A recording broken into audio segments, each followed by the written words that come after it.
We have one single invisible definition of success. We just have the one. And it usually sounds something like this: I will be successful if keeping up means everything gets done. And when we can't do all of it, when life throws us any numbers of wrenches, probably in any given day, we often decide that none of the stuff we do has counted. Well, there comes this point in midlife, I find, when clutter starts feeling different. It's no longer just the pile of mail on the counter or the closet that's a little bit too full. It begins to feel heavier than that. You walk into a room and you immediately feel behind. You open up a cabinet and you think, I really need to deal with this. Every unfinished space quietly reminds you of everything you haven't gotten around to yet. And if you've ever wondered why clutter suddenly feels so emotionally exhausting, you're not imagining the fact that it is. The clutter didn't necessarily change, though. You did. By midlife, most of us have accumulated decades of stuff, right? We have kids' artwork, we have all the things. And so I want to walk you today through a pattern that I see constantly in my clients. I see it in my friends, I see it in myself for years. And the pattern is this: your house feels manageable, you're on top of it, things are humming along. But then life gets busy. Work ramps up, or a kid gets sick, or the holidays hit, or you're just tired in that I'm I'm bone deep tired and there's nothing I can do about it. And so things start to pile up. And it's not a dramatic pile up. It's just a few extra dishes here. It's one load of laundry there that doesn't get folded. And it just kind of creeps in that way. And you notice it. You're tracking with it, but you tell yourself that you'll get to it tomorrow, right? Except for tomorrow has its own pile up that happens. And so the overwhelm, it starts to grow. And eventually, usually on a Saturday, usually when you had other plans, you spend the entire day trying to rescue your house. You're scrubbing, you're sorting, you're catching up on everything that you have let slide. And you finish and you're exhausted and you promise yourself, I'm going to stay on top of it this time. And then the cycle starts all over again. Does this sound familiar? Let's talk about it today. We're going to make sure we get to the bottom of this. Well, if you've been following along and thinking, I need to go deeper, I need more, I want to invite you to something totally free that I've created. It's called Midlife Clutter Explained and Solved. This is my free Substack where every Tuesday I write a deeper unpacking of the real clutter that women are carrying. Not just the piles on the counter, but the mental load, the emotional backlog, the decision fatigue, the overthinking spirals. We break it down, we name it, we untangle it, and then on Fridays, I share a lighter post to help you reset your perspective before the weekend. Something that's grounding and clarifying and, of course, honest. If you've ever felt like your life looks fine on the outside but feels overloaded underneath, this is for you, and it's completely free. You can read it in 5 minutes or less, or you can sit with it longer if you choose. Just go to midlifeclutterhelp.com and subscribe to Midlife Clutter Explained and Solved. Because clutter isn't just about stuff, it's about capacity. And we're going to talk about it there.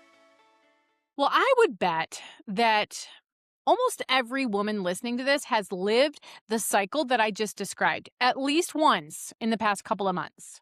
Maybe you're in the things piling up stage right now and you're telling yourself that you're going to handle it tomorrow. Maybe you're deep in the overwhelm stage where you're dreading the Saturday rescue mission that you already know is coming. Wherever you are in this loop, I want you to hear this. The loop itself isn't the problem. It's just what happens when a rigid system meets a life that refuses to stay rigid. And here's the thing. Most women that I work with, they know how to clean. They know how to do laundry. They know how to load a dishwasher and run a vacuum. This isn't a knowledge problem. So I want to sit with that for just a second because I think it's easy to skip past what I just said. If this were a knowledge problem, a cleaning hack would fix it. A better labeled bin system would fix it. A color coded chore chart would fix it. But you've probably already tried some version of those things, probably more, maybe even several versions of those kinds of things. And the rescue cycle, it just kept repeating itself anyway. And that's your clue. If the fix that you have put in place hasn't fixed it, you're solving the wrong problem. It's a systems problem, and more specifically, it's a belief problem, which brings me to the part that most women miss entirely. Well, hey, I'm Jennifer Roskamp, and I like having real conversations with real women. I like having the conversations that most people don't like to have because this is where the truth lives. And once we understand the truth, that's when we can start to solve some of the issues that feel like they're keeping us stuck and trapped and in a constant state of survival and overwhelm and all of the things. So, a belief problem, right? And the thing that women miss. This really is where, let me say it this way. This is where I think most women miss what's actually happening underneath all of the stuff that I've just described. We have one single invisible definition of success. We just have the one.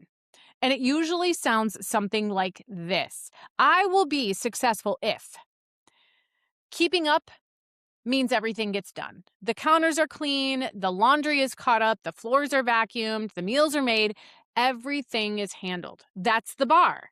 That's it. That's what success is. It's one version and it's essentially all or nothing.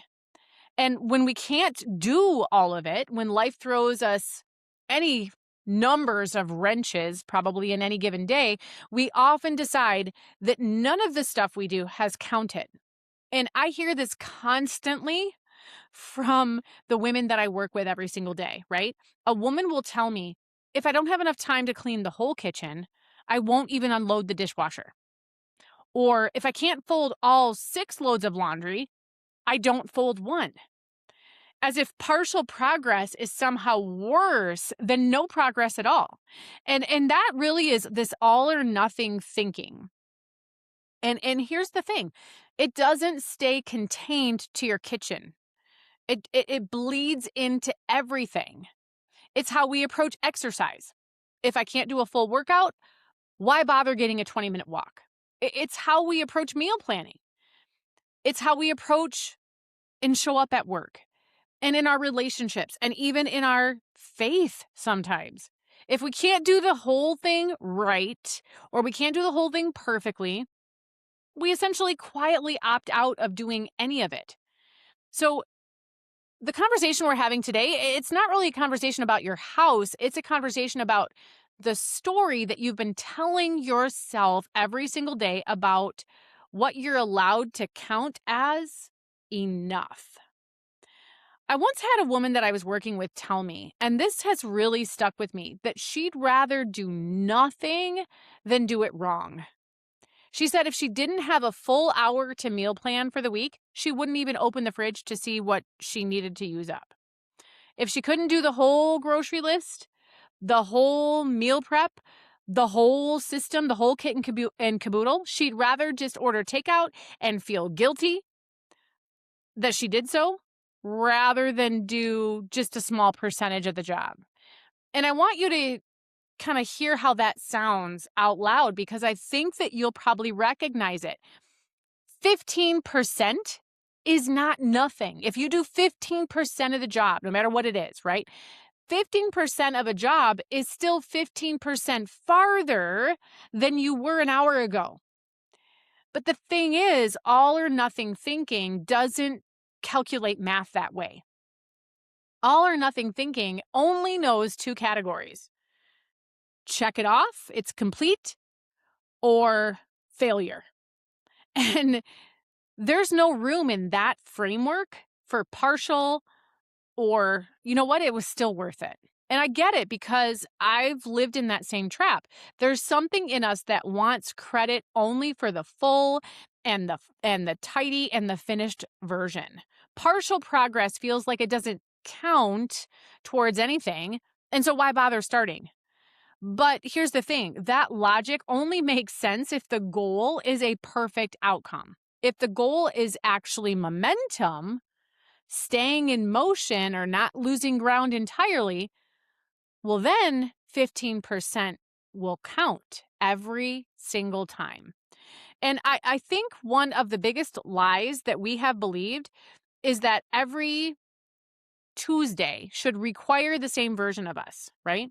So so just think about that for a second. Some days you sleep well. You wake up energized and nothing unexpected happens and you move through your list and your daily plan with momentum. But other days, someone gets sick, or you're emotionally drained from a hard conversation, or you're grieving something, even something small. Work explodes without warning. Your hormones are doing whatever they're doing that particular week or day. And yet, we expect ourselves to perform exactly the same way every single day, regardless of what's actually the context around us, regardless of what's actually happening in and around us. That doesn't even make sense when you say it out loud. And so, here's the epiphany moment that I really want you to sit with. Your capacity, your ability to execute, your time, your energy, your focus, your bandwidth, your patience level, all of those things, they change. They're volatile. They are not the same. And so, why on earth then wouldn't your expectations and your systems change with it? Typically, we build one rigid system. It's one version of keeping house. It's one form of acceptable. And then we try to force every single day of our lives into that same mold. They're high capacity days, low capacity days, grieving days, days when 3 people need you all at once. They all get measured the same way. They all get measured against the same impossible standard. No wonder you feel like you're constantly falling short. You're not failing the standard. The standard was never built for real life in the first place. So think about how differently we treat this in other areas, right? Once we actually stop and look at it. If a friend told you that she was recovering from the flu and only managed to unload the dishwasher that day, you wouldn't tell her she failed. You'd tell her, hey, that's a win, given the circumstances, right? But we rarely extend ourselves that same type of math. We hold our low capacity days to our high capacity standard. And then we wonder why we feel like we're constantly disappointing ourselves. And so today, I want to offer you a different framework. Instead of one fixed bar for keeping house, what if you had 3 or 4 versions? A full capacity version, a moderate capacity version, a survival mode version, and you gave yourself permission to identify each morning which version of the day you're actually in. Not which version you wish you were in, but which you're actually in.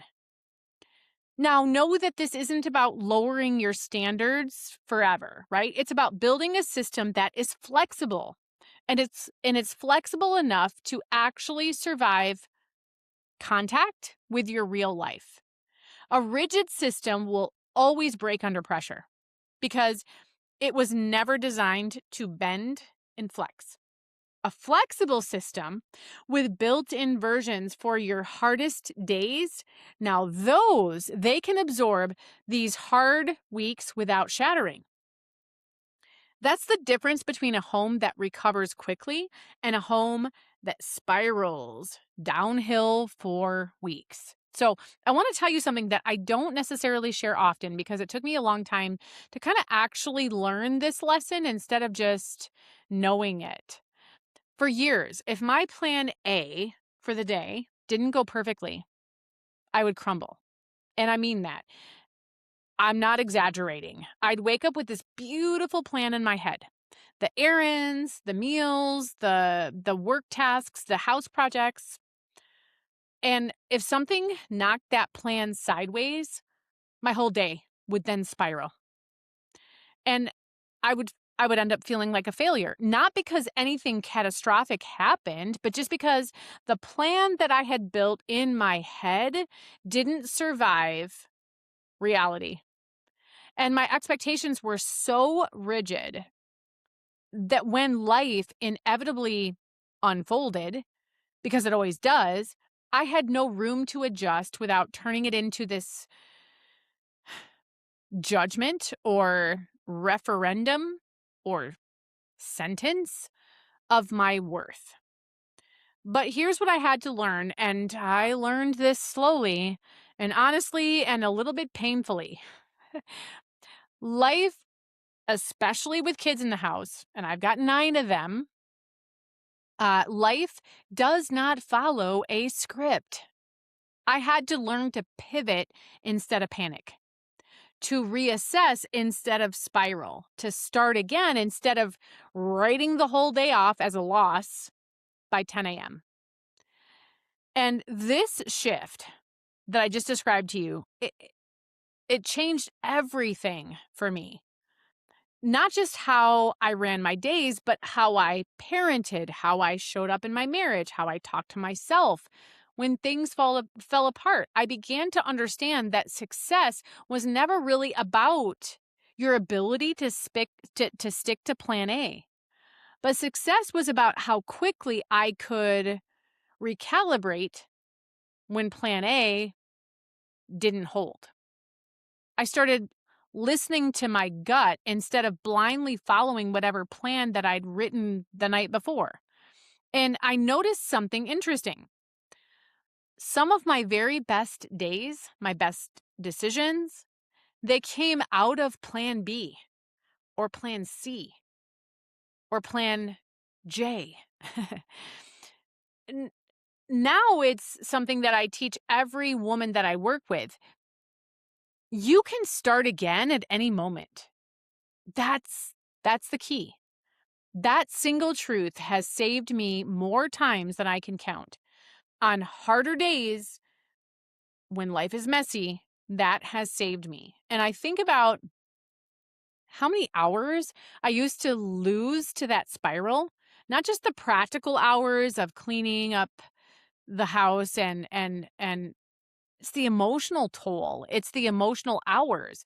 It's the hours that I spent beating myself up replaying what I should have done differently, feeling like the day was already ruined before it was even close to lunchtime.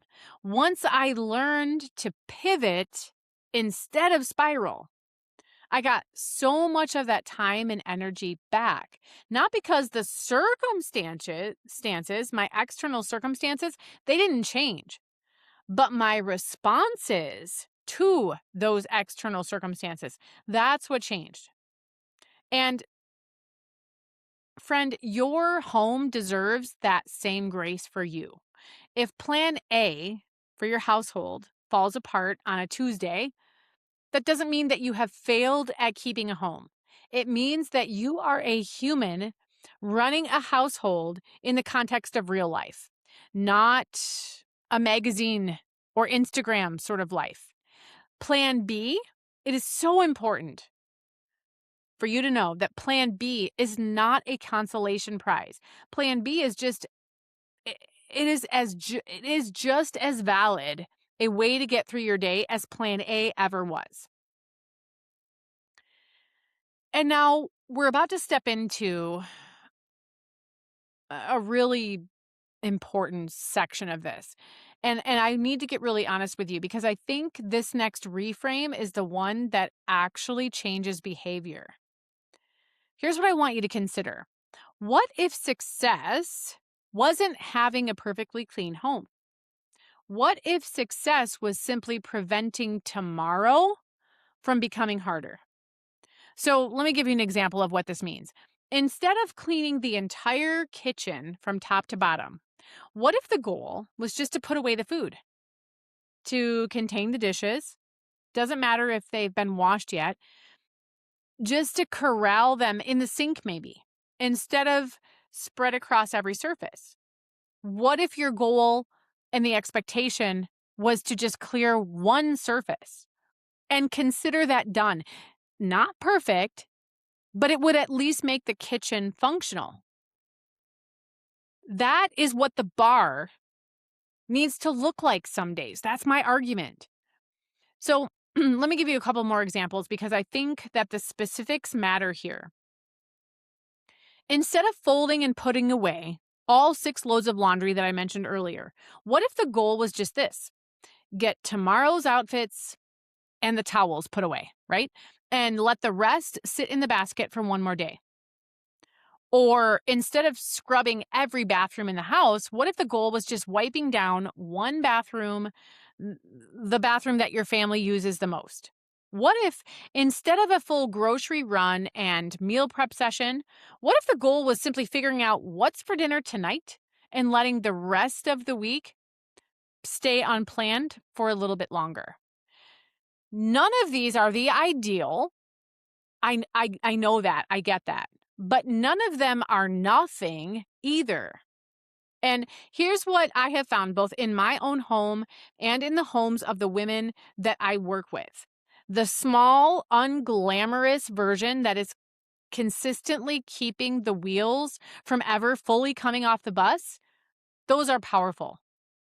And it's really the difference between a manageable Thursday and a Thursday that we see that all is lost. And so I want you to really hear this because I think it might be the most important line in the conversation that we're having here today. The goal isn't perfection. The goal is protecting tomorrow. When you protect tomorrow, instead of chasing a perfect today, you break this rescue cycle before it even starts. You're not waiting for the Saturday collapse. You're doing the small, unglamorous maintenance instead of this heroic rescue.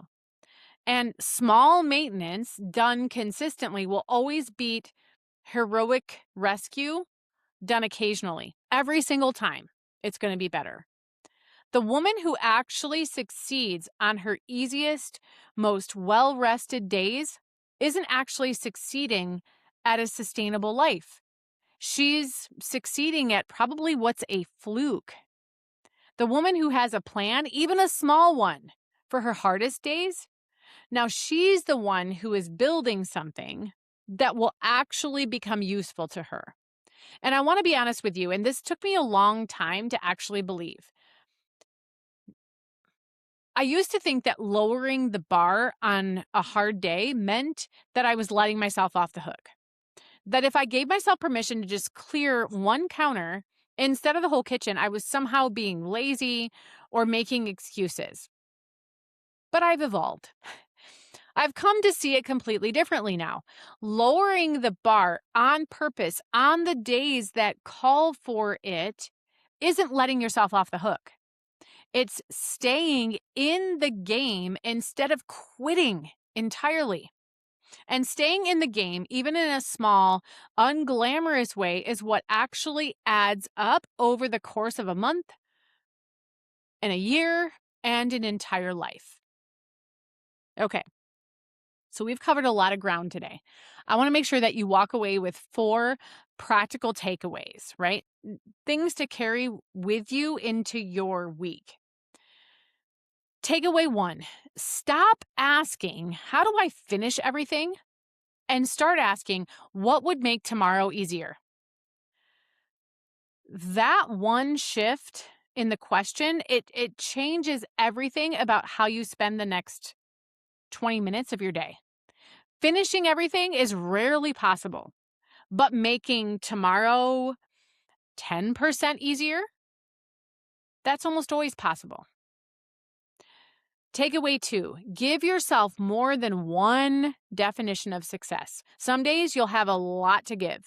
You'll have energy, you'll have focus, and on those days, go for it. Tackle the deep clean, catch up on the laundry, capitalize on what you have available to you. But other days, you will not have that. You will not have that amount of capacity. And that version of you is still important. That version of you still counts. Both versions of you are valid. Neither one makes you more or less capable as a woman who is running a home. Takeaway 3: interrupt accumulation before it becomes overwhelm. You don't need a 4-hour block to make a difference. You need 5 minutes. Clear one section of one counter. Put away one load of laundry. Sort one pile. Small, consistent interruption beats waiting for the day that you'll supposedly have enough time and energy to do it right, or do it all, or fix it all at once. That day rarely comes up on its own. And waiting for it is usually what turns a manageable situation or a manageable pile into an overwhelming one. Takeaway 4: plan, build. Let me say this: build a plan B for your house, not just your calendar. Just like you learn to pivot when your daily life falls apart, build a lighter, minimum viable version of your home routine for the days and maybe the weeks and maybe even the months that get messy and that get loud. Decide ahead of time what the bare minimum maintenance looks like so that you're not making that decision from a place of exhaustion in the moment.